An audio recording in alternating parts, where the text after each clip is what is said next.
Disturbing last words of death row inmates before execution. Imagine standing in a cold, dimly lit execution chamber. The air is thick with tension, the clock ticking down to the final moment. A condemned prisoner takes their last breath before uttering their final words, some chilling, some bizarre, and some utterly unexplainable. These moments offer eerie glimpses into the minds of those who are about to face their ultimate fate. Were they repentant, defiant, terrified? Or did they know something the rest of us didn't? In this video, we dive into some of the most disturbing last words ever spoken by death row inmates. Messages filled with cryptic warnings, chilling confessions, and haunting goodbyes that will leave you questioning everything. 1. I am innocent, but it doesn't matter. One of the most unsettling last statements comes from Cameron Todd Willingham, a man convicted of arson and murder in Texas. Until his final moments, he maintained his innocence, insisting that he never set the fire that killed his 3 young daughters.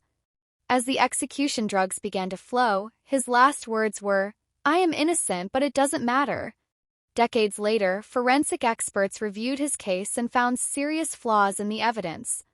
Many now believe that Willingham may have been wrongfully executed, a terrifying possibility that adds an even darker layer to his final words. "You're all killing an innocent man." Carlos De Luna, executed in 1989 for a brutal murder in Texas, spent years begging authorities to listen to his claims of innocence. As he lay strapped to the gurney, he looked around the room, made eye contact with witnesses, and said, "You're all killing an innocent man." His case was later re-examined by investigative journalists, and shocking new evidence pointed to another suspect, a man with a violent past who even admitted to committing the crime. 3. I'd rather be fishing. Some inmates try to lighten the mood in their final moments, as if laughing in the face of death. James Edward Smith, convicted of murder, was known for his strange behavior in prison. As he was prepared for lethal injection, his last words were simply, "I'd rather be fishing." The eerie humor of his statement only adds to the unsettling nature of his crime and punishment. Did he truly accept his fate, or was he trying to mask his fear with dark comedy? "For they may execute me, but they can't punish me." Robert Charles Towery, sentenced to death for a violent murder, delivered a cryptic message before his execution: "They may execute me, but they can't punish me." His words suggest a belief that something awaited him beyond death, perhaps redemption or something far worse. The eerie finality of his statement raises chilling questions. What did he mean? What did he believe would happen next? 5. I am the devil. A truly terrifying case comes from Aileen Wuornos, one of the most infamous female serial killers in history. She was convicted of killing several men and, in her final interview, she made a bizarre claim. I'll be back. I am the devil."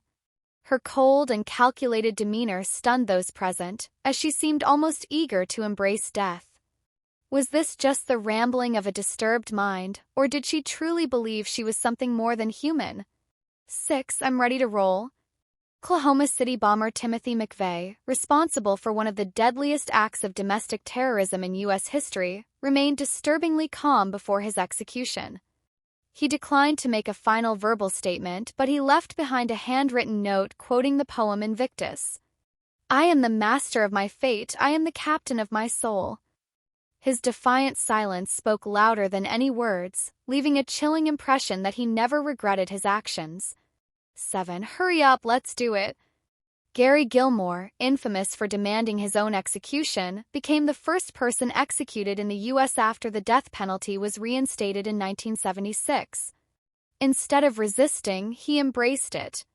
His last words? "Hurry up, let's do it." His statement was so striking that it later inspired one of the world's most famous slogans, Nike's "Just Do It." I am free. Johnny Frank Garrett, convicted of a brutal murder at just 17 years old, spent years proclaiming his innocence. Before his execution, he uttered a heartbreaking phrase, "I am free." Many believe he meant that in death, he was finally escaping the injustice of his conviction. Years later, new DNA evidence suggested that he may have been telling the truth all along. And I hope the world learns something from this. Before being executed, William Bonin, the notorious freeway killer, left behind an unsettling message. "I hope the world learns something from this." His words serve as a grim warning, a reminder of the darkness that can lurk within human nature. But what exactly did he want the world to learn? Was it remorse or something more sinister? See you on the other side. Perhaps the most chilling words of all come from John Wayne Gacy, one of the most infamous serial killers in history. Moments before his execution, he smirked and said, "Kiss my ass." His utter lack of remorse remains one of the most disturbing aspects of his case. But in a different case, another convicted killer simply whispered, "See you on the other side." What did they mean? Did they believe in an afterlife? Did they expect to meet their victims again? Final thoughts. What do these last words mean? Some of these last words are defiant, some chilling, and others downright unsettling. Do they reveal a final moment of truth? A desperate plea for innocence? Or are they simply the last echoes of a life lived in darkness?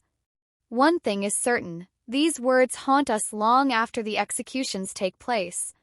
What do you think? Were some of these prisoners truly innocent? Do their final words hold deeper meanings?